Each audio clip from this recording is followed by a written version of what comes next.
नमस्कार। हिमाचल कला संस्कृति भाषा अकादमी के फेसबुक पेज के माध्यम से आप सभी दर्शकों का स्वागत, अभिनंदन, अभिवादन। आदरणीय दर्शकों, प्रत्येक साय की तरह, प्रत्येक संडे की तरह आज हम अलग अलग विद्वानों के साथ भी आज आप लोगों के बीच में विद्यमान हैं। और ये हमारा पड़ाव जो इस कार्यक्रम का है, आज 104 है। 104 पड़ाव हम पार कर चुके हैं। और ये सभी आप सुधी दर्शकों के माध्यम से ही हुआ है कि जिस तरह से हिमाचल कला भाषा संस्कृति अकादमी अपने कार्यक्रम को आप तक पहुंचा रही है। आदरणीय दर्शकों, जैसा विदित है कि पिछले कल माननीय शिक्षा मंत्री, भाषा संस्कृति मंत्री श्री गोविंद सिंह ठाकुर जी हमारे मध्य थे और उन्होंने अपने उद्बोधन में यही कहा कि राष्ट्रीय शिक्षा नीति कैसे इसे हम शिक्षण संस्थानों तक इसे क्रियान्वित करें, और इसके लिए शिक्षाविदों का रहना बहुत जरूरी है, क्योंकि शिक्षाविद ही एक ऐसी धुरी होती है जिनके माध्यम से इस शिक्षा नीति को विद्यार्थियों के माध्यम से समाज तक पहुंचाया जा सकता है। इसी कड़ी में हमारे बीच हैं government college Sanjauli centre of excellence के प्रिंसिपल डॉक्टर सीबी मेहता जी। डॉक्टर साहब, आपका बहुत बहुत स्वागत। अकादमी आपका धन्यवाद। स्वागत करती, अभिनंदन करती है। धन्यवाद सर। हमारे बीच हैं राजेश शर्मा जी, जिनका महाविद्यालय है गवर्नमेंट कॉलेज धर्मशाला। गवर्नमेंट कॉलेज धर्मशाला में राजेश शर्मा जी प्राचार्य के पद पर नियुक्त हैं। दोनों शख्सियत का अपना अनुभव है, क्षेत्र अपनी शिक्षा के क्षेत्र में एक बहुत लंबा अनुभव, और इसी अनुभव के चलते आज हम इस कड़ी को आगे गति दे रहे हैं कि राष्ट्रीय शिक्षा नीति में ऐसे क्या क्या मानदंड हैं जिनके माध्यम से शिक्षार्थी हमारा स्वावलंबन की ओर, स्वरोजगार की ओर, अपनी संस्कृति की ओर, अपने मूल्यों की ओर, अपने चरित्र की ओर आगे बढ़ेगा। तो मैं सीधा आना चाहूंगा, और हमारे साथ जुड़ भी चुके हैं हमारे कॉलेज के सीनियर जो हमारे आचार्य हैं। अदिति जी जुड़ चुकी हैं, मनोज मेहता जी जुड़ चुके हैं, अमर सिंह तमर जी जुड़ चुके हैं। मैं सीधा आना चाहूंगा डॉक्टर सीबी मेहता सर के साथ कि आप इस नई शिक्षा नीति के माध्यम से क्या देखते हैं और कैसे गोल ओरिएंटेड है ये शिक्षा। डॉक्टर सीबी मेहता जी। धन्यवाद।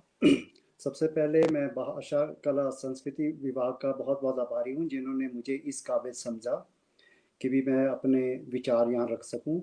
ये मेरे किसी विचारधारा से जुड़े विचार नहीं होंगे, ये मेरे व्यक्तिगत विचार ही समझे जाएं। माननीय प्रधानमंत्री श्री नरेंद्र मोदी जी की अध्यक्षता में जो नई शिक्षा नीति के ऊपर एक मंथन हुआ है, उसके लिए वो बधाई के पात्र हैं कि नई शिक्षा नीति पर उन्होंने मतलब लगभग 2.5 से 3 लाख लोगों के फीडबैक के बेस पे ये नई शिक्षा नीति तैयार की गई है। जी। ये नई शिक्षा नीति को बनाने का मेन मकसद जो इसके पीछे उद्देश्य रहा है कि एक समय हम शिक्षा के क्षेत्र में विश्व गुरु थे, और इस नीति के से भी हम एक बार फिर से अपने आप को विश्व गुरु के रूप में देखना चाहते हैं। फिर भी आज से पहले की जितनी भी शिक्षा नीतियां हैं उनके ऊपर भी थोड़ा थोड़ा विचार करना, उनके पहले तो प्लस पॉइंट्स हमें अपने आप में विचार अधीन करने होंगे। जैसे 1968 में हमारी जो शिक्षा नीति थी उसमें से जो उभर कर आए हैं हमारे IITs, IIMs, एम्स, उन इंस्टीट्यूशंस की गुणवत्ता के ऊपर हमें उंगली आज भी नहीं उठानी चाहिए, क्योंकि आज भी उनका द्वारा निकला हुआ हर एक प्रोडक्ट विश्व स्तर का प्रोडक्ट है। फिर हम लेटेस्ट जो 1986 की शिक्षा नीति की बात करें तो उसमें भी एक जवाहर नवोदय विद्यालय, और जो इस शिक्षा नीति में विशेषकर एक ड्रॉप आउट के लिए सर्टिफिकेट कोर्स, डिप्लोमा कोर्स, इस तरह के कोर्सेज, डिग्रीज उपलब्ध करवाना, ये शायद हमारे Indira Gandhi national open university के माध्यम में ऑलरेडी विराजमान थे। इस शिक्षा नीति के माध्यम से हम अलग अलग विश्वविद्यालय में ये एक अपॉर्चुनिटीज अपने विद्यार्थियों को देने जा रहे हैं। अब इस शिक्षा नीति के ऊपर बहुत व्यापक विचार हुआ है। सबसे पहले जो फर्स्ट पॉइंट इसमें मैं देख रहा हूँ, ये भाषावादी शिक्षा नीति है, जिसमें बहुभाषावादी शिक्षा नीति होने के साथ ये निश्चित तौर पे ज्ञान को, नॉलेज को अच्छी तरह से प्रमोट करेगी, इसमें कोई शक नहीं है। ये सिर्फ एजुकेशन के से ही रिलेटेड नहीं है, जिसको मैं देख रहा हूँ ये सोशियो इकोनॉमिक डेवलपमेंट के ऊपर भी फोकस कर रही है। इस शिक्षा नीति के माध्यम से हम make in India, digital India और स्किल इंडिया के ऊपर बहुत एम्फेसाइज करने जा रहे हैं। जी, डिस्टेंस लर्निंग के लिए भी इस शिक्षा नीति में अहमियत दी गई है। फाउंडेशन लर्निंग को स्ट्रॉन्ग किया गया है, लैंग्वेज को बहुत महत्व दिया गया है, एम्पावरमेंट के लिए एक्सेस प्लस असेसमेंट को इसमें डाला गया है। और सबसे बड़ी बात है कि भी स्कूल लेवल से वोकेशनल एजुकेशन को प्रमोट करने के लिए हमने इसमें जगह दी है। जी, इस शिक्षा नीति में मल्टीपल एग्जिट और एंट्री लेवल्स भी डाले गए हैं, जिससे हर विद्यार्थी जब चाहे जिस भी कोर्स में एंटर हो सकता है और किसी भी कोर्स से एग्जिट भी कर सकता है। इस शिक्षा नीति को बनाने के लिए हमारे नेशनल स्किल क्वालिफिकेशन फ्रेमवर्क किया गया है, एम्प्लॉयमेंटेबिलिटी के साथ उसको जोड़ा गया है। अब ये तो कुछ इस शिक्षा नीति से रिलेटेड काफ़ी जो अच्छे विचार हमारे सामने इस समय प्रेजेंट हैं, जो शायद काफ़ी दिनों से चर्चा के विषय भी बने हैं। इसके लिए केंद्र की सरकार सराहनीय है और बधाई की पात्र है। अब इस शिक्षा सर, मैं आपको रोकना चाहूंगा इसके, क्योंकि दूसरे तथ्य पर हम आएंगे। आपने इस प्रकार से कहा, मैं सीधा शर्मा जी के पास आना चाहूंगा। डॉक्टर राजेश शर्मा जी, आप धर्मशाला जैसे कॉलेज में हैं, जैसे डॉक्टर सीबी मेहता जी शिमला के सेंटर ऑफ एक्सीलेंस में एक प्राचार्य के रूप में काम कर रहे हैं।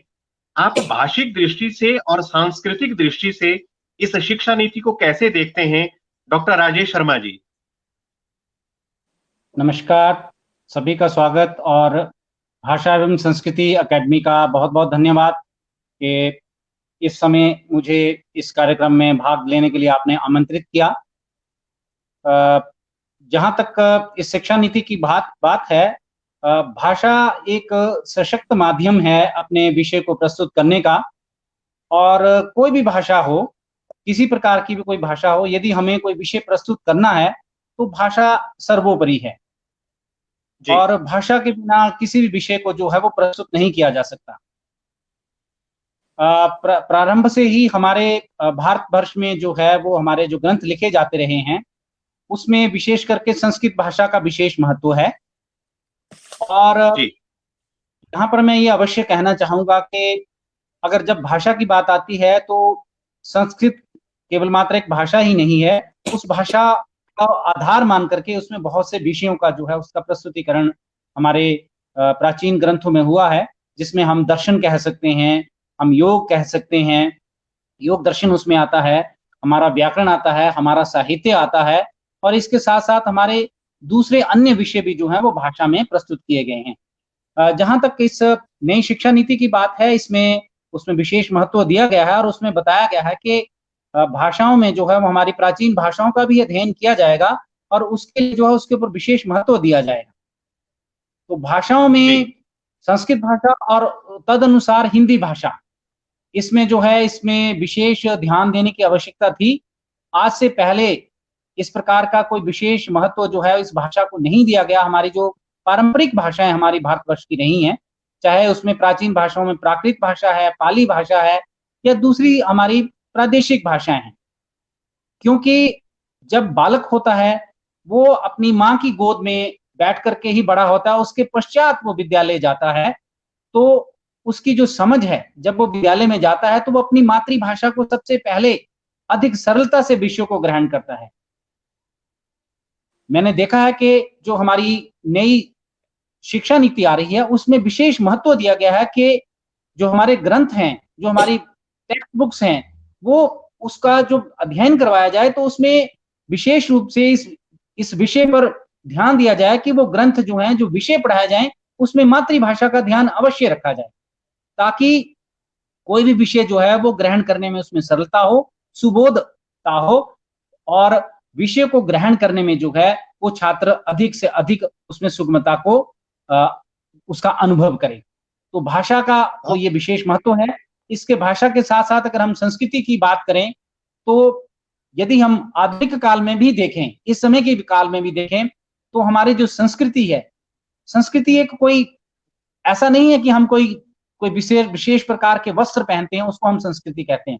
संस्कृति में बहुत सी बातें आ जाती हैं।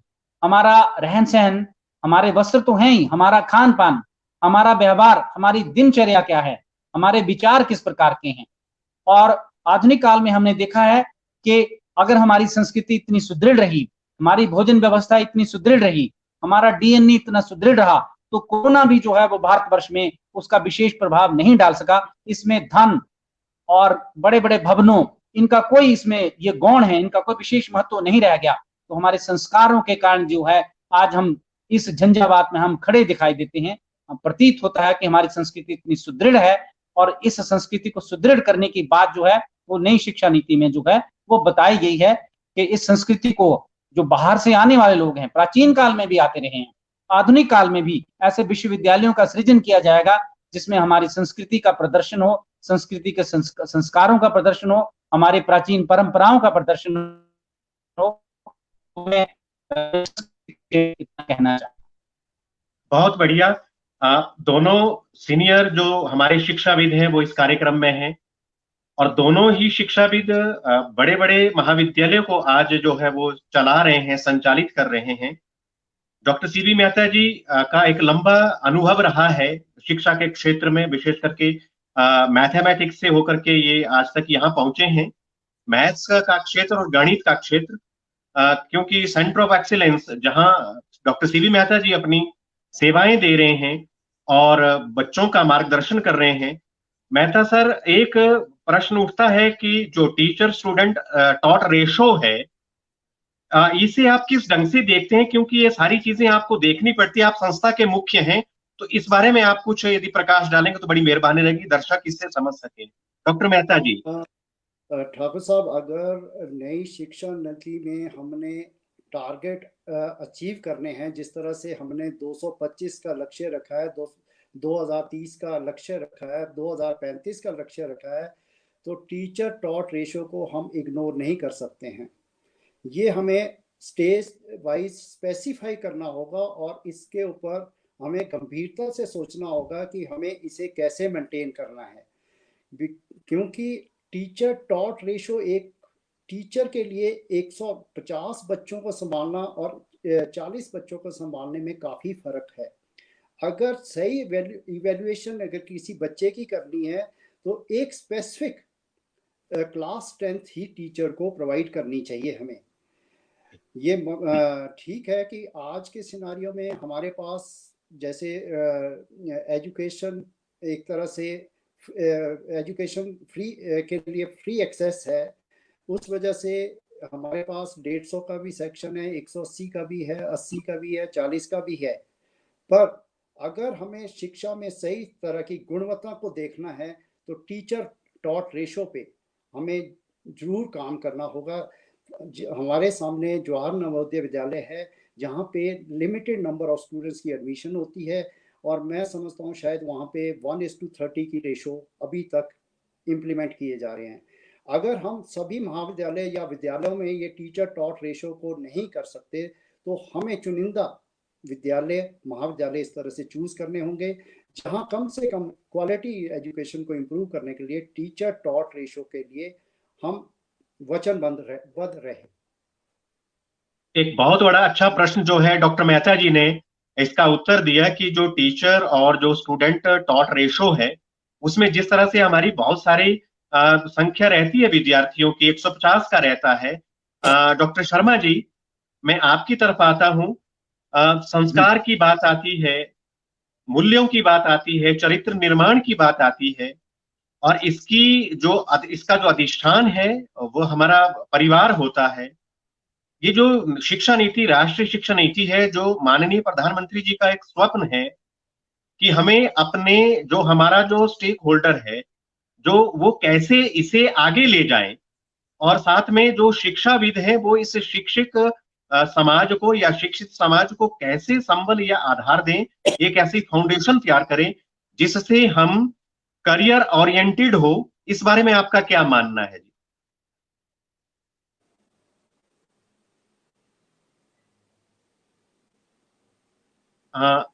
शायद शर्मा जी का सिग्नल टूट गया है। डॉक्टर मेहता जी, आपसे ही मैं जानना चाहूंगा कि जो हमारी जो वैल्यूज हैं वो कुछ ऐसा लग नहीं रहा है कि वो कहीं कहीं ना, क्योंकि आप तो एक संस्थान के मुखिया हैं, नई शिक्षा नीति में वैल्यू को क्या वेटेज दिया है, कैसा महत्व दिया है?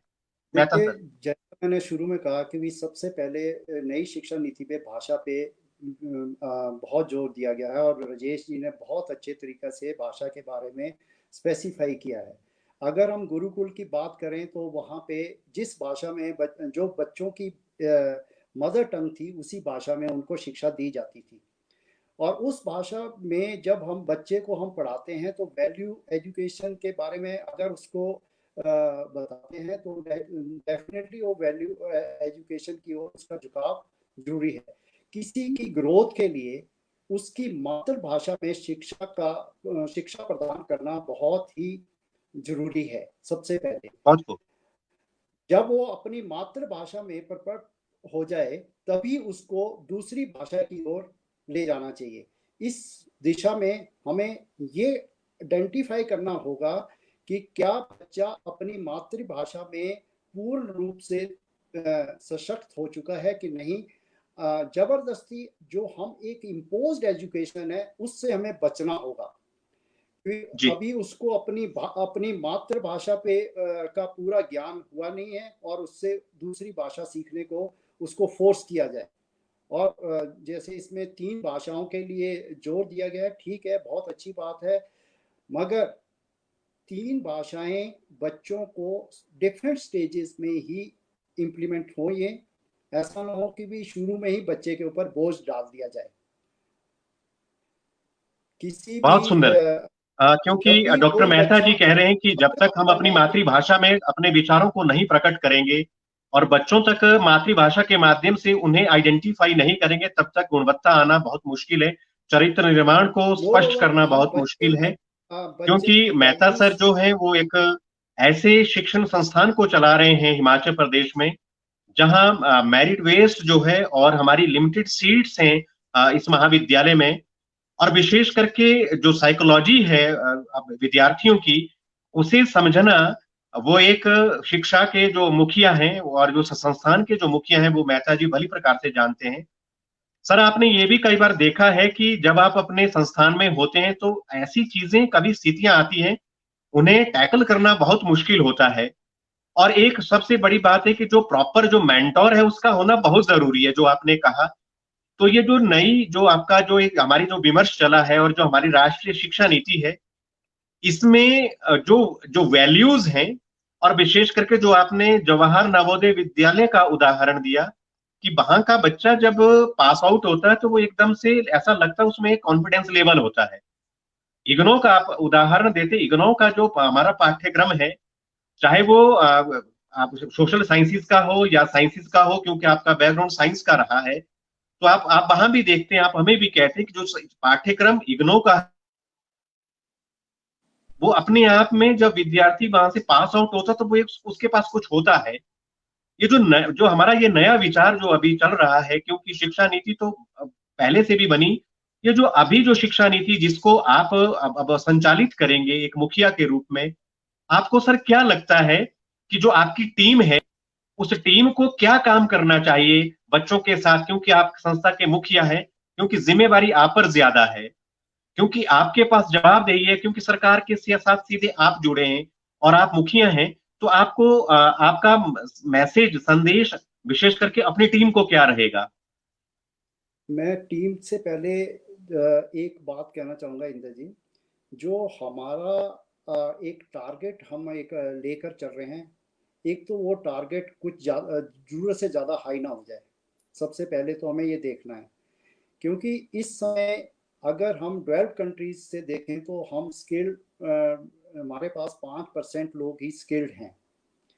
और दूसरा मैं ये देखना चाहूँगा कि भी बिफोर इम्प्लीमेंटेशन हमारा कोर्स कंटेंट जो है पहले ही पता हो कि हमने ये कोर्स कंटेंट पढ़ाना है, और साथ में ये भी जरूरी मालूम होना चाहिए कि ये कोर्स कंटेंट हमने इस लेवल पे क्यों पढ़ाना है जी। फॉर एग्जांपल प्राइमरी लेवल पे अगर हम बच्चे को वैल्यू एजुकेशन, एनवायरनमेंट एजुकेशन के बारे में पढ़ाना शुरू करेंगे तो हम उसका we will be in position to build his proper character, nationalism की भावना उसमें उसी स्टेज पे डाल देंगे तो आगे की शिक्षा, और जो जैसे अभी चला ही है कि भी more emphasis should be given to the language, क्योंकि जब बहुत सुंदर।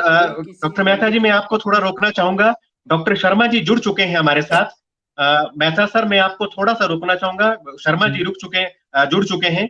डॉक्टर शर्मा जी, कुछ तकनीकी कारण जो है, कुछ सिग्नल की वजह से आप बीच में नहीं रह पाए हमारे बीच।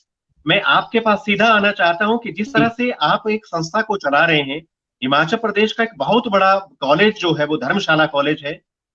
आप अपने जो आपकी टीम है और विशेष करके जिस विधा को लेकर के आप यहाँ तक पहुंचे हैं, डॉक्टर शर्मा जी, आप संस्कृति, साहित्य और भाषा इसके प्रकांड विद्वान हैं। आप इस शिक्षा नीति में जो हमारा जो आने वाला जो विद्यार्थी है उसे आप क्या संदेश देना चाहते हैं सैद्धांतिक तौर पर और परिचय की दृष्टि से और चरित्र निर्माण की दृष्टि से? डॉक्टर राजेश शर्मा जी।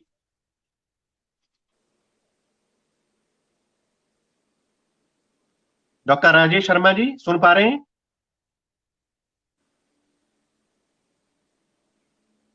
डॉक्टर शर्मा नहीं सुन पा रहे हैं। मेहता सर, दोबारा मैं आपके ही पास आता हूं, क्योंकि इस तकनीकी कारण जो है वो सिग्नल के कारण मेहता जी ही हमारे साथ हैं अभी। जैसे ही शर्मा जी जुड़ेंगे हम इन पर सीधे जाएंगे। सर, आप स्किल बेस्ड की बात कर रहे थे, आप टीचर स्टूडेंट टॉट रेशो की बात कर रहे थे, आप जो है मेहता सर आप सेक्शन की बात कर रहे थे। कई बार ऐसा होता है कि 150 स्टूडेंट्स हैं और उस तक वहां तक कैसे पहुंचना है, जो अंतिम व्यक्ति या विद्यार्थी बैठा उस तक कैसे पहुंचना है। तो ये जो इंफ्रास्ट्रक्चर है शिक्षण संस्थानों, विशेष करके आप सेंटर ऑफ एक्सीलेंस में मुखिया के तौर पर काम कर रहे हैं, गोल ओरिएंटेड और साथ में जो प्रॉपर कंटेंट है अध्यापक के विद्यार्थी के प्रति, और जो आप एग्जाम्पल कोड करते हैं, क्योंकि आप एक साइंटिफिक अप्रोच लिए हमेशा चलते हैं।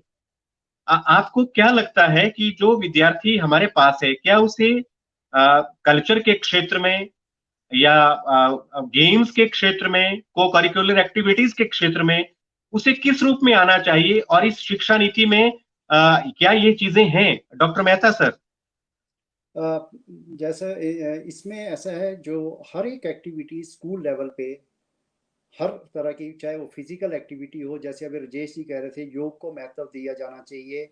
आपका संस्कृति के बारे में, खासकर जब आप मातृभाषा में बच्चा पढ़ेगा तो कम से कम अपने सराउंडिंग की संस्कृति के बारे में उसको पूरा ज्ञान होना जरूरी चाहिए। और नेशनलिज्म के बारे में जरूर उसको बताया जाना चाहिए। महान व्यक्तियों की जीवनियों को जरूर पढ़ाया जाना चाहिए कि वो महान क्यों बने, उनकी जो वैल्यूज हैं उनके ऊपर एम्फेसिस दिया जाना चाहिए। इस तरह की एजुकेशन हमारे स्कूल लेवल पे होनी चाहिए। जहां तक बिल्कुल सही। जब वो मेहता सर शर्मा जी जुड़ चुके हैं, मैं आपको दोबारा रोक रहा हूँ। डॉक्टर शर्मा जी, आप हमें सुन पा रहे हैं? जी जी। हाँ, क्योंकि बीच में तकनीकी कारण से, सिग्नल के कारण से आपसे जुड़ना थोड़ा असंभव हो रहा था। आप एक बहुत बड़े कॉलेज को संचालित कर रहे हैं, धर्मशाला जैसा बड़ा कॉलेज जो हिमाचल प्रदेश का एक लब्ध प्रतिष्ठ संस्थान है, और आप एक आपकी जो पृष्ठभूमि है वो एक विद्वान की रही है, संस्कृति के क्षेत्र में आप जुड़े हैं, भाषा और संस्कृत साहित्य आपका विषय रहा है। डॉक्टर शर्मा जी, इस शिक्षा नीति के माध्यम से जब आप एक बड़े महाविद्यालय को चला रहे हैं, आप अपनी टीम के माध्यम से इस शिक्षा नीति को कैसे देखते हैं? और पूरा प्रदेश आप जैसे जो मुखिया है संस्थान के, आपको सुन रहा है, आप अपनी टीम के माध्यम से क्या अपेक्षा चाहते हैं?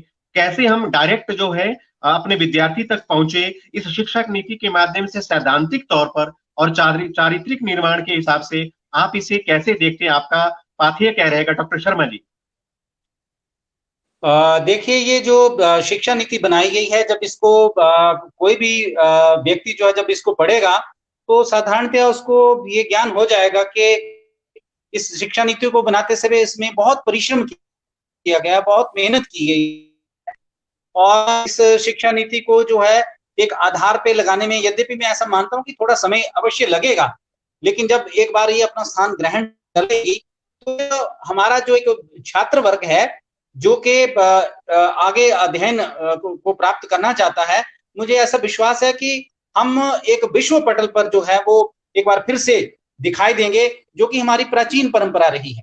हमारी प्राचीन परंपरा, जो कि मैं इसको स्पष्ट रूप से कहना चाहता हूं कि जो हमारी मैकाले नीति रही है, उसके पश्चात हम पृष्ठभूमि में चले गए, लेकिन हमारी जो प्राचीन परंपरा रही है वो अनुभव के आधार पर रही है। उसमें जिसको हम कहेंगे प्रैक्टिकल, कि हम केवल मात्र सर्टिफिकेट पैदा करने वाले छात्र नहीं हम तैयार करना चाहते। हमारा जो लक्ष्य होना चाहिए वो होना चाहिए कि जो गुणवत्ता है, क्वालिटी है, क्वालिटी को ध्यान में रखते हुए हमारे छात्रों को जो है उनको तैयार करना है हमने। मेरा महाविद्यालय का जो प्रबुद्ध प्राध्यापक वर्ग है वो इसके लिए पूरी तरह से तैयार है और हमारे महाविद्यालय में जो है इसका आधार यद्यपि बन चुका है, लेकिन फिर भी जो नई शिक्षा नीति बनी है उसके दृष्टिकोण से महाविद्यालय का जो प्राध्यापक वर्ग है उसको अपने आप को ढालना होगा और उसको समय देना होगा, छात्रों के साथ जुड़ना होगा और छात्रों को जो है वो नया दृष्टिकोण समझाना होगा, स्वयं भी समझना होगा उस दृष्टिकोण को कि नई शिक्षा नीति का क्या दृष्टिकोण है। हम यहाँ पर केवल मात्र एक कोरे, केवल मात्र जिसको हम कहेंगे कि जो पैंट कोट पहनने वाले ही हम इस प्रकार की व्यक्ति का निर्माण नहीं करेंगे। उसके पीछे एक आधार होगा। हम एक चरित्र निर्माण की ओर जाएंगे। सबसे पहले हमें एक मानव मनुष्यों को तैयार करना होगा, उसके पश्चात आगे जो है शिक्षा जो है ततः पश्चात शिक्षा का जो है वो आगे अग्रिम लक्ष्य हमें दिखाई देता है। तो मेरा अनुभव यह है कि ये जो शिक्षा नीति है, इस शिक्षा नीति को आधार बना करके हमें धीरे धीरे उसकी ओर बढ़ेंगे और हमारा जो प्राध्यापक वर्ग है उसको भी इसको समझेगा और छात्रों की ओर जो है छात्रों को उसको इस विषय में समझाएगा। बहुत खूब। मैं पुनः फिर भी आपके पास एक दर्शक प्रश्न कर रहे हैं डॉक्टर शर्मा जी के लिए ही।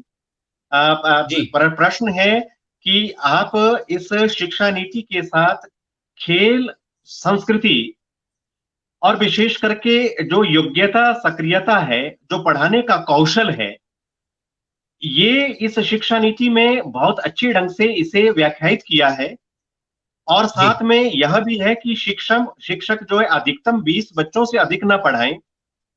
आप एक बहुत बड़े महाविद्यालय के, डॉक्टर मेहता जी भी, आप भी एक बहुत बड़े बड़े महाविद्यालय को संचालित कर रहे हैं इंफ्रास्ट्रक्चर के क्षेत्र में, और जो जिस प्रकार से हमारे पास फैसिलिटीज होनी चाहिए, सुविधाएं होनी चाहिए, आपको ऐसा लगता है कि सुविधा जब नहीं होगी तो हम शिक्षा की इस नीति को इतना अच्छे ढंग से नहीं क्रियान्वित कर सकते जो होना चाहिए?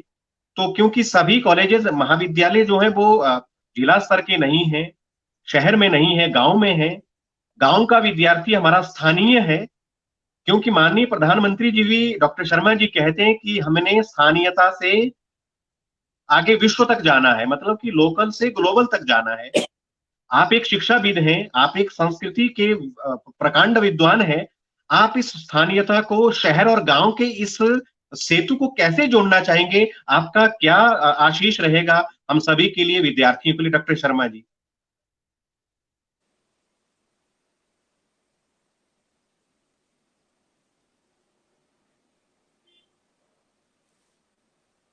तकनीक द्वारा नहीं जुड़ पा रहे हैं शर्मा जी, क्योंकि डॉक्टर सीबी मेहता तो मेरे इमीडिएट बॉस भी हैं, प्राचार्य हैं।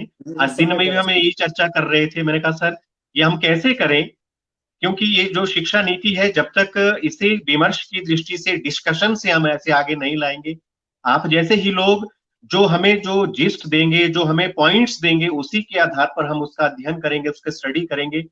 डॉक्टर सर का, मेहता सर का कहना था कि जो हमारी लोकल लैंग्वेज है, जो हमारी लोकल जो जो हमारा जो फोक है, जो हमारे लोकल रीति रिवाज है, जब तक हम अपने विद्यार्थी को उन तक नहीं पहुंचाएंगे, तब तक हमारा विद्यार्थी अधूरा सा रहेगा।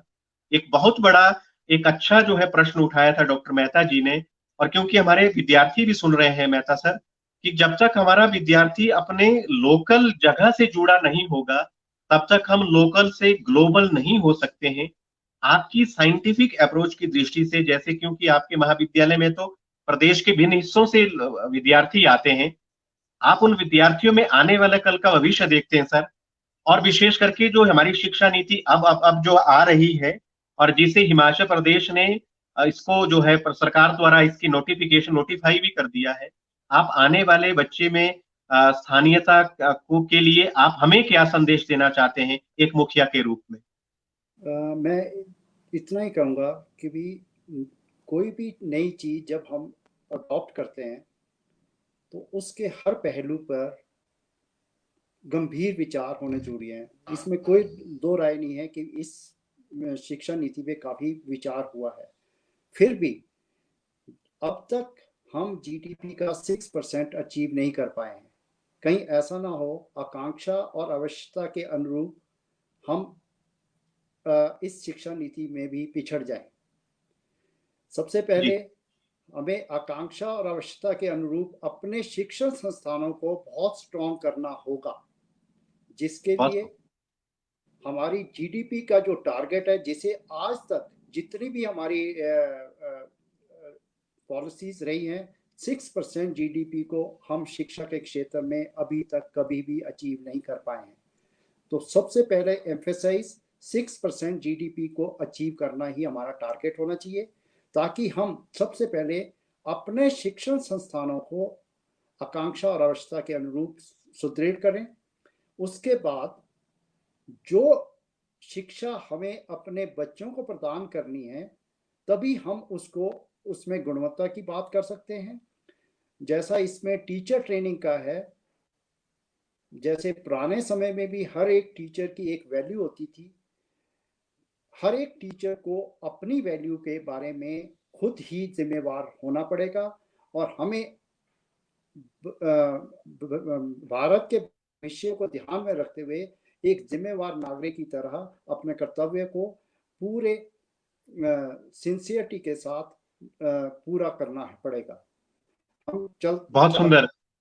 डॉक्टर मेहता जी कह रहे हैं अपने इस विमर्श में कि जब तक अध्यापक ओरिएंटेड नहीं होगा अपने विषय से, जब तक अध्यापक बिल्कुल उसमें निर्णय नहीं कर पाएगा, विषय से जुड़ा नहीं रहेगा, तो ये जो शिक्षा नीति है, मैं पूरा करना चाहूंगा कि भी जी हमारे डिफरेंट जो ओरिएंटेशन रिफ्रेशर कोर्सेज जो भी हम करवा रहे हैं अपने टीचर से, they should be strictly according to the values and need based education. And time to time curriculum पे जरूर चर्चा हो। साल में कम से कम 1 हफ्ता टीचर्स इन चीज़ों के लिए डिवोट करें, और उसकी इम्प्लीमेंटेशन बहुत ज़रूरी है। ऐसा नहीं है कि हमने रिफ्रेशर कोर्स कर लिया, ओरिएंटेशन कोर्स कर दिया और वहाँ क्या सीखा उसको इम्प्लीमेंट किया, चालू काम ना हो। और 1 साल बाद उसका फीडबैक जरूर सबमिट हो। बहुत बहुत बढ़िया सर, क्योंकि आपका अपना जो कार्य करने का जो तरीका रहा है वो बड़ा अनुशासनबद्ध रहा है। यदि हमारे महाविद्यालय में इस प्रकार से मुखिया रहेंगे, प्रिंसिपल्स रहेंगे जो इस प्रकार से अपने जो उनकी टीम है, उन्हें इस प्रकार से ट्रेनिंग के लिए उन्हें सचेत रहना पड़ेगा, अलर्ट रहना पड़ेगा, तभी हम अपने संस्थानों को और इस शिक्षा की मशाल को हम इसे प्रज्वलित कर सकते हैं। ये डॉक्टर मेहता जी कह रहे हैं और हमारे बहुत सारे विद्यार्थी से जुड़े हैं, क्योंकि आप देखेंगे सर का जो अपना एक इतिहास रहा है शैक्षिक क्षेत्र में एक टीचर के रूप में, जब भी ये अपने विषय के साथ रहते हैं तो बड़ी ईमानदारी के साथ रहते हैं, और जब शिक्षक एक मुखिया के रूप में आ जाता है तो वह वही चाहता है जो उस शिक्षक ने अपनी शिक्षा के उस कालखंड में किया है। क्योंकि इस प्रकार के बड़े बड़े कॉलेजेस के जो प्रिंसिपल्स हैं, जब ऐसी ऐसे विचारों में हमारे साथ रहेंगे, और हमारे विद्यार्थी और हम जो शिक्षक हैं, जब इन विभूतियों के माध्यम से ऐसे विमर्शों को हम सुनेंगे, तो हमें लगता है कि जो बीड़ा अ, भारत सरकार ने और प्रदेश सरकार ने उठाया है इस शिक्षा के क्षेत्र में कि बदलाव करना है, चाहे वो संस्कार हो, चाहे वो संस्कृति हो, चाहे चरित्र निर्माण हो, चाहे वो स्वरोजगार या स्वावलंबन की भावना को जनमन में लाना हो, तो उसके लिए डॉक्टर मेहता जी ने बहुत खूब कहा कि हमें स्थानीयता से जुड़ना होगा, और स्थानीयता के साथ हमें लोकल बनना पड़ेगा। और विशेष करके जो हमारा काम का क्षेत्र है, जो हमारी फील्ड है, जहां से हम जुड़े हैं, उस जुड़ाव से हमें भली भांति मन से जुड़ना पड़ेगा। यदि मन से नहीं जुड़ेंगे तो कोई काम नहीं हो सकता है। डॉक्टर शर्मा जी हमारे साथ जुड़ चुके हैं। शर्मा सर, जी आपका क्या दृष्टिकोण है? आपके पास एक बहुत बड़ा महाविद्यालय है। जब तक हम मन से नहीं जुड़ेंगे तब तक हम शिक्षा की मशाल को नहीं जला सकते। इसके प्रति आपका क्या दृष्टिकोण है डॉक्टर शर्मा जी? देखिए, जो ध्येय है वो जब तक एक अध्यापक और छात्र जब तक वो अपना ध्येय निश्चित नहीं करेंगे कि हमें ये शिक्षा ग्रहण करनी है, तो मानसिक रूप से तो जुड़ना ही होगा। एक ध्येय निश्चित, मैंने जैसे कि आपको बताया कि यही समस्या हमारी रही है। जैसे ही हमारे लॉर्ड मैकॉले वाली जो जब से हमें वो ये इस प्रकार का जो है वो शिक्षा नीति आई है, थोड़ा सा हम मानसिक रूप से भटके हैं, हम अपनी जड़ों से भटके हैं, और हम जो मानसिक रूप से हम उसके लिए तैयार नहीं हो पाए, और हमने केवल मात्र एक सर्टिफिकेट कोर्सेज ही अभी तक, हम जो मैं कहूंगा उसकी ओर ही ध्यान रहा हमारा। हम ज्ञान से भटके हैं, जो हमारी प्राचीन परंपरा रही है। तो मन से हमें जुड़ना होगा, और शिक्षा नीति में ये निश्चित रूप से बताया गया कि जो रिसर्च होगी उसमें छात्रों को किस प्रकार से जो है उनको स्कॉलरशिप दिए जाएंगे, छात्रवृत्ति दी जाएगी, ताकि छात्र जो है वो मानसिक रूप से जिस विषय में, जिस विषयों को लेकर के अध्ययन करना चाहते हैं उसमें वो जुड़े।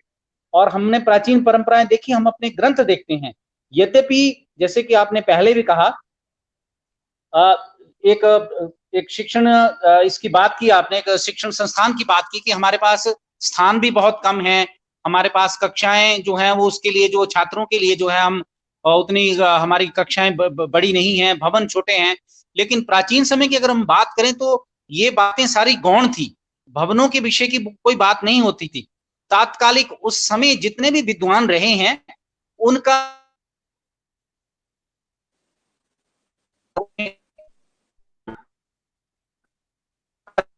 और ये मानसिक रूप से जुड़ना अत्यावश्यक है। यदि मानसिक रूप से नहीं जुड़ पाए तो हम केवल मात्र एक सर्टिफिकेट करके केवल मात्र एक डिग्री बन पाएंगे। ये मेरा विचार है।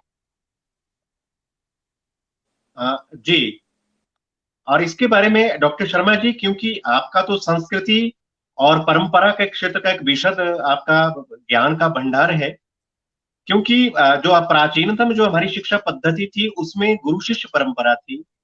और मुझे लगता है कि माननीय प्रधानमंत्री श्री नरेंद्र मोदी जी का भी यही एक स्वप्न है कि हम उस गुरु शिष्य परंपरा के उस आदर की उस मशाल को जलाएं, और इसमें हम केवल सर्टिफिकेट, जो आपने कहा कि प्रमाण पत्र देने का ही हम एक आधार तैयार न करें। हमें मानसिक तौर पर, आत्मिक तौर पर, बौद्धिक तौर पर शिक्षार्थी को तैयार करना है, और इसके लिए हमें शिक्षा नीति को पढ़ना होगा। और बहुत सारे विद्वान ये कहते हैं कि इस शिक्षा नीति में कोई नया कुछ भी नहीं है, और केवल पुराना ही है, कुछ कुछ बातें नई हैं और बाकी कुछ भी नहीं है। क्योंकि आप तो दोनों शिक्षा महाविद्यालय को चलाने वाले हैं, क्योंकि जब तक चर्चा परिचर्चा नहीं होगी तब तक हमारे पास नवनीत नहीं आएगा, मक्खन नहीं आएगा। आपको क्या लगता है, ये जो हमारी अभी शिक्षा नीति तैयार हुई है और जिसका प्रारूप हमारे पास आ चुका है, इसमें वो गुरु शिष्य परंपरा, शिष्य का गुरु के प्रति आदर, वो कैसे बढ़ाया जाए? स्थानीयता, जो हमारी जड़ है, जहां से हम पेड़ तैयार करते हैं, यह शिक्षा नीति क्या उस पेड़ को और हरा भरा करने में, हरितिमा में परिवर्तित करने का प्रयास करेगी? डॉक्टर शर्मा जी। बिल्कुल सही कहा आपने, और मैं आपकी इस बात से सहमत हूं कि गुरु शिष्य परंपरा जो आवश्यक है। प्राचीन हमारे ग्रंथों में ये कहा गया है कि जो शिष्य है उसके मन में जब उसने अध्ययन करना है, उसने ज्ञान प्राप्त करना है, तो उसके मन में श्रद्धा होनी चाहिए, विश्वास होना चाहिए, अध्यापक के प्रति आदर होना चाहिए। और यदि उसके मन में श्रद्धा नहीं है, आदर नहीं है, ज्ञान के प्रति आधार नहीं है, श्रद्धा नहीं है, तो वो ज्ञान प्राप्त नहीं कर सकता। तो जो नई शिक्षा नीति है उसमें जब हम बात करते हैं तो उसमें जो प्राचीन परंपराओं की बात की गई है कि उसको समझना है कि उसका समाज किस प्रकार से है, उसका स्वयं का परिवार किस प्रकार से है, उसके समाज के प्रति क्या उत्तरदायित्व है, अपने परिवार के प्रति क्या उत्तरदायित्व है, एक राष्ट्र के प्रति क्या उत्तरदायित्व है, ये अत्यावश्यक है। ये शिक्षण का अध्ययन का प्रारंभिक विषय है।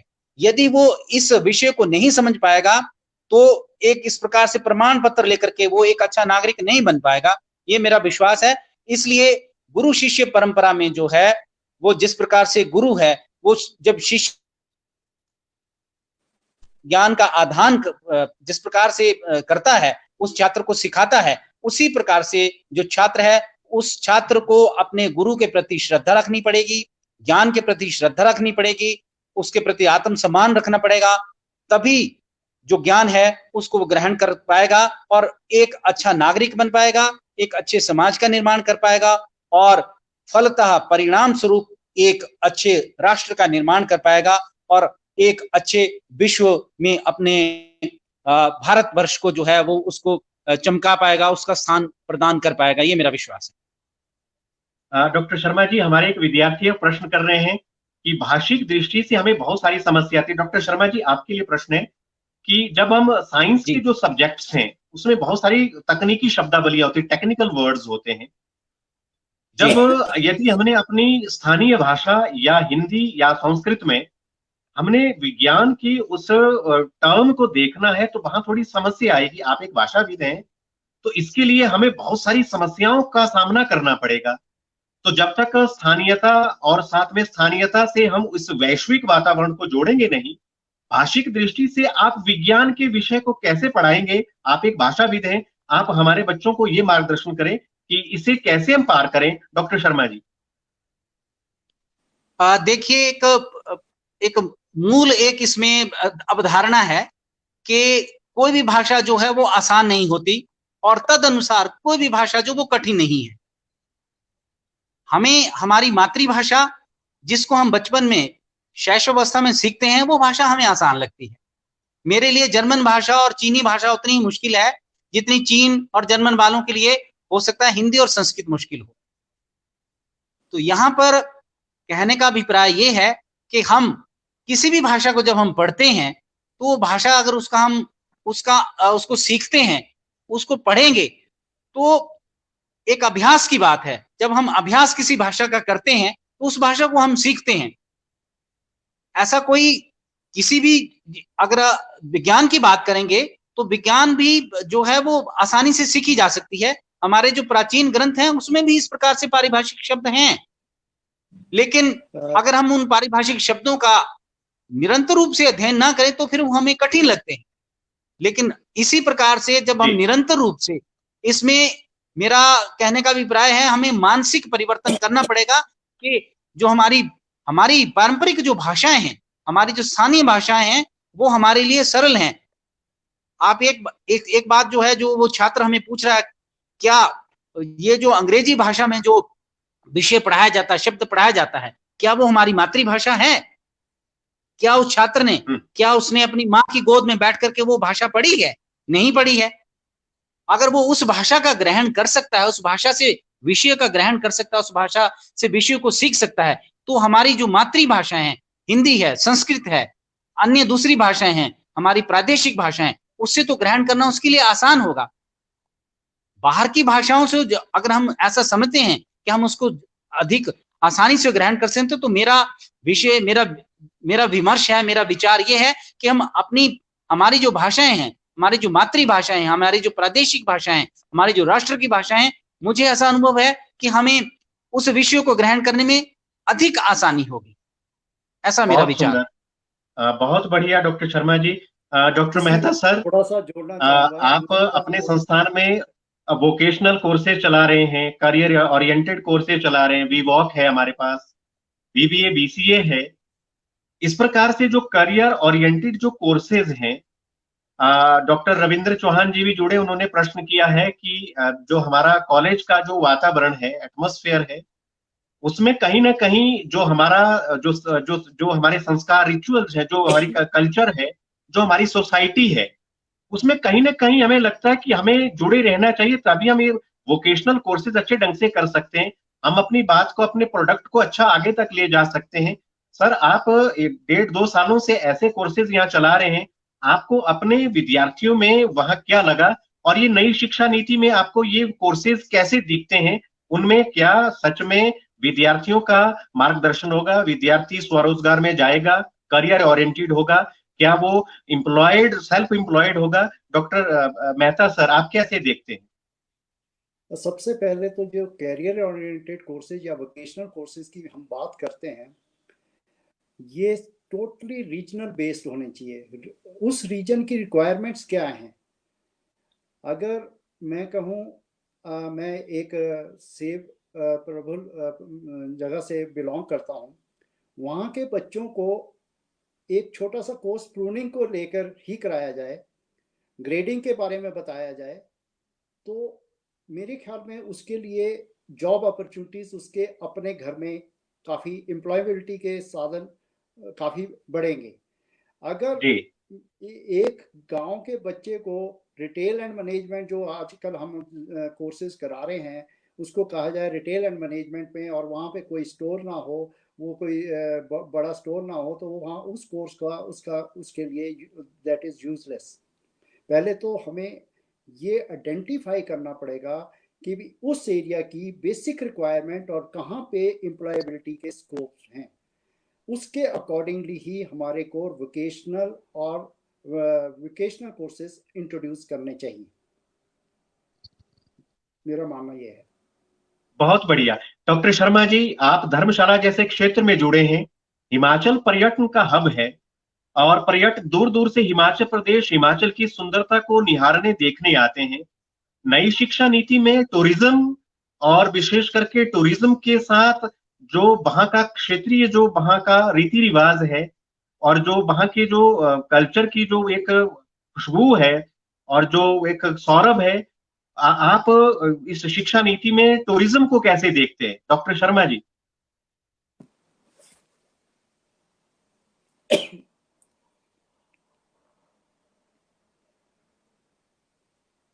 मुझे लग रहा है कि धर्मशाला में वही है, तकनीक और सिग्नल नहीं है। डॉक्टर मेहता सर, आप शिमला जैसे कॉलेज में आप टूरिज्म को भी देखते हैं, और इस न्यू एजुकेशन पॉलिसी में आप कैसे देखते हैं? हिमाचल में बहुत बड़ा स्कोप है, इस टूरिज्म के क्षेत्र में हमने जिस तरह से हमें इसको उभारना चाहिए था, हम उभारने में नाकामयाब हुए हैं, इसमें कोई दो राय नहीं है।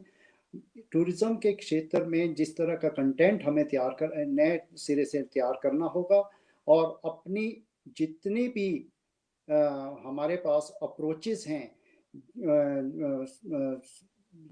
जिस तरह के, जैसे वाटर स्पोर्ट्स हो गया, माउंटेनियरिंग हो गई, हमारे नेशनल पार्क्स हैं, उनको कैसे एक्सेस किया जाए और कैसे दूसरों के लिए एक्सेसिबिलिटी बनाई जाए हर जगह की। जैसे हम प्लांट्स की बात कर लें, वहाँ की उन प्लांट्स की मेडिसिनल वैल्यू, ये एक हमारे कंटेंट में उभारने होंगे, जिससे हर बच्चा अपनी रुचि के हिसाब से उस दिशा में वो मूव कर सके।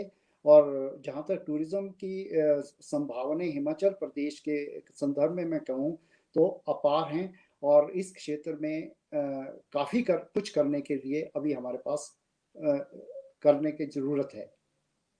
बहुत सुंदर, क्योंकि जिस तरह से डॉक्टर मेहता जी कह रहे हैं कि गवर्नमेंट कॉलेज संजौली में जिस प्रकार से होटल हॉस्पिटैलिटी, रिटेल का जो है, सारी चीजें हमारे यहाँ एक कोर्सेज के रूप में चलाई जा रही है, क्योंकि यहाँ से जब वोकेशनल कोर्सेज करके हमारा विद्यार्थी समाज में या सोसाइटी में जाता है, उसमें कॉन्फिडेंस लेवल अधिक होता है, क्योंकि उसके पास अपना जो स्वरोजगार को प्राप्त करने के लिए उसके पास एक टैलेंट होता है, उसके पास एक तीक्ष्ण बुद्धि होती है।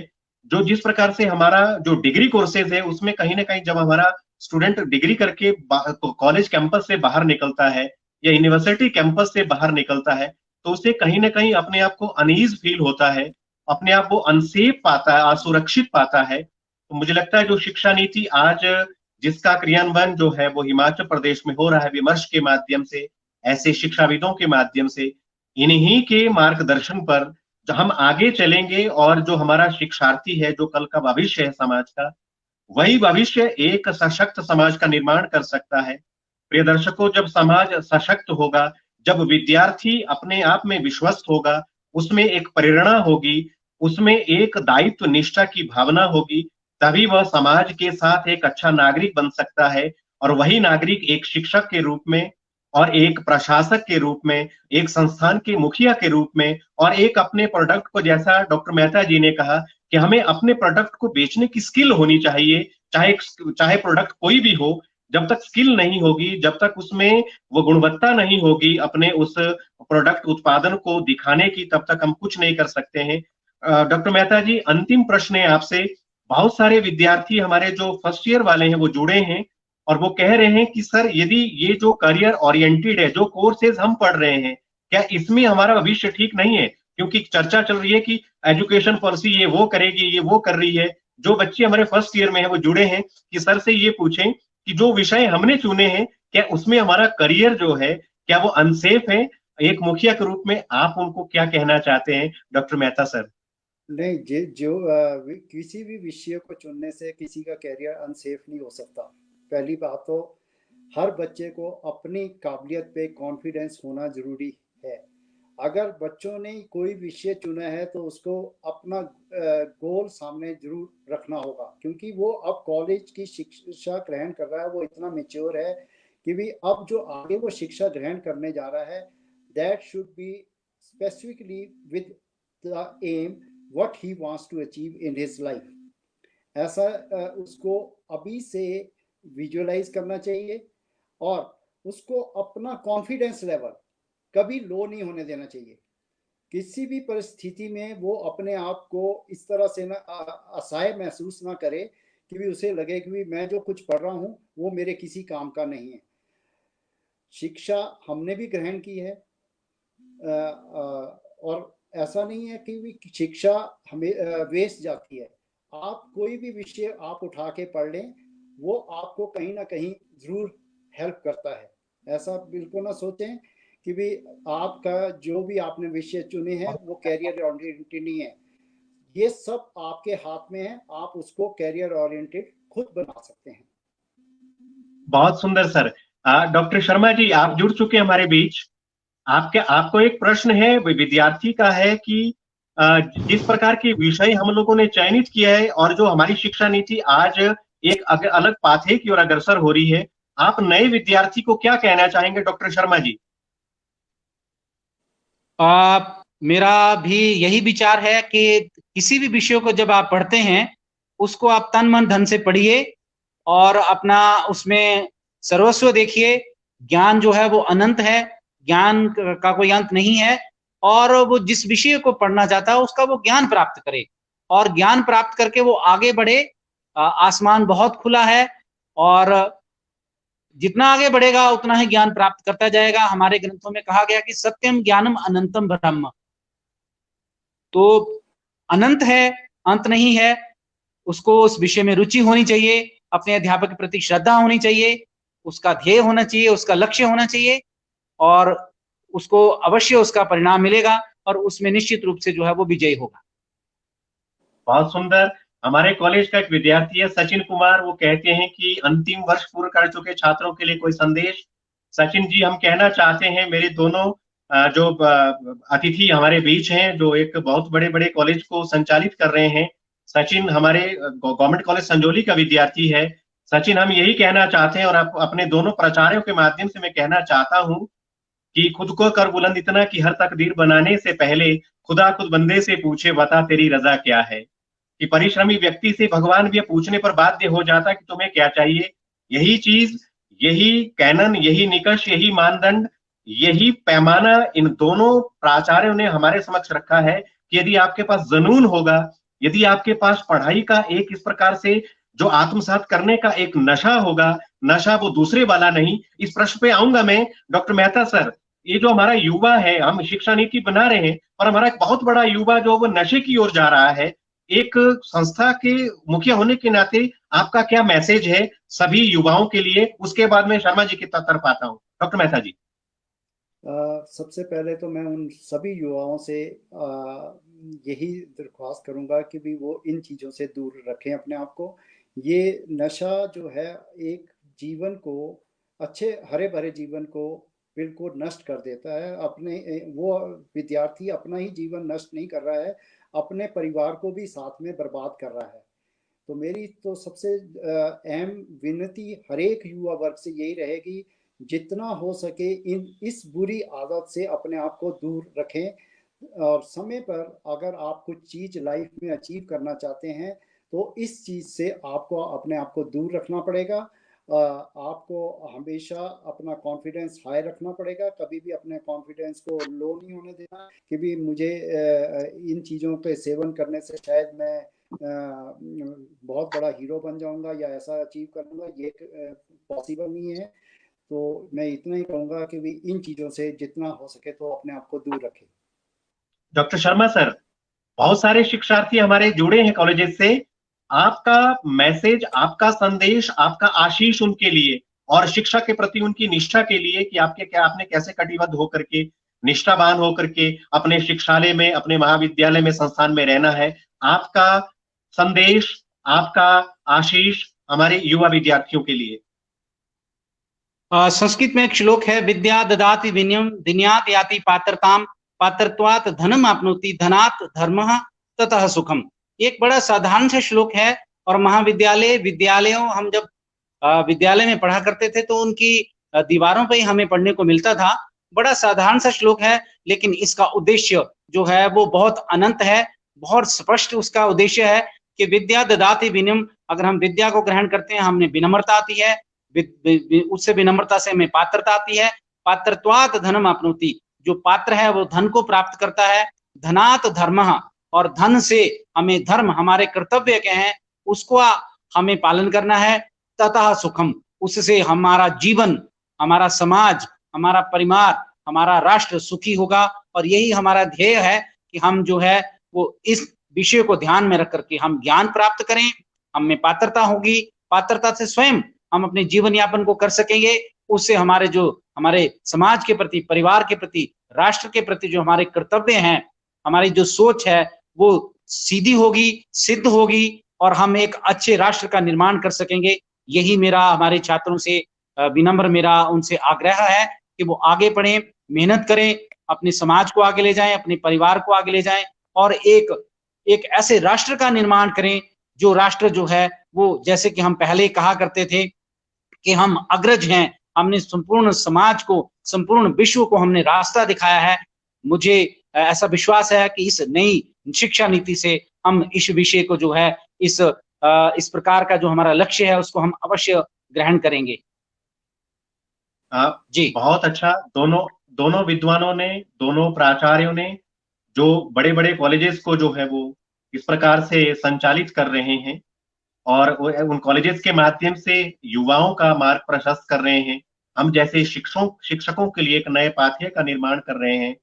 मेरा सभी शिक्षक समाज से, शिक्षक परिवार से यही करवत प्रार्थना रहेगी कि हम शिक्षा नीति का गहन अध्ययन करें और उस अध्ययन से उस नवनीत को, उस मक्खन को निकालें, जो मक्खन हम एक खुशबू के रूप में घृत रूपी ज्ञान द्वारा हम युवाओं तक पहुंचाए। विमर्श के माध्यम से अपने मुखियों के बीच में विमर्श करें और यदि मुझे कोई ज्ञान नहीं है, यदि मुझे विषय का ज्ञान नहीं है, तो मुझे अपने मुखिया के पास, मुझे अपने संस्थान के हेड के पास जाने में कोई इस प्रकार से संकोच नहीं होना चाहिए, क्योंकि सीखने की उम्र जो है वो अंतिम सांस तक होती है।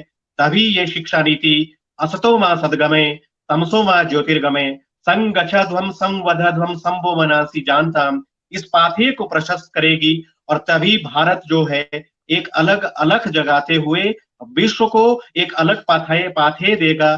कला भाषा संस्कृति अकादमी के इस फेसबुक पेज में दोनों प्रिंसिपल्स ने, दोनों प्राचार्यों ने अपने अनुभव को साझा किया और शिक्षा नीति के माध्यम से प्रमोद चौहान सर भी जुड़े हैं। प्रमोद सर, आपका बहुत बहुत धन्यवाद। और निदेशालय से जुड़े हैं, क्योंकि ये सभी एक हमारी एक पूरी एक सम्मिलित रूप है ये। जब तक हम मुखिया, हमारी सरकार और हम सभी लोग कटिबद्ध होकर के इस शिक्षा नीति का अध्ययन नहीं करेंगे, तब तक हम इसे एक अच्छे रूप में समाज के सामने नहीं ला सकते हैं।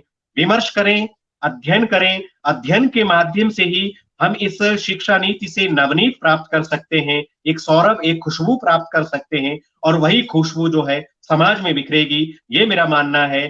दोनों विद्वानों का हृदय से आभार, अभिनंदन, स्वागत एक बार फेसबुक पेज में हिमाचल कला संस्कृति भाषा अकादमी का। आप सभी सुखी रहे, सभी दर्शकों का भी अभिनंदन। नमस्कार, शुभ रात्रि।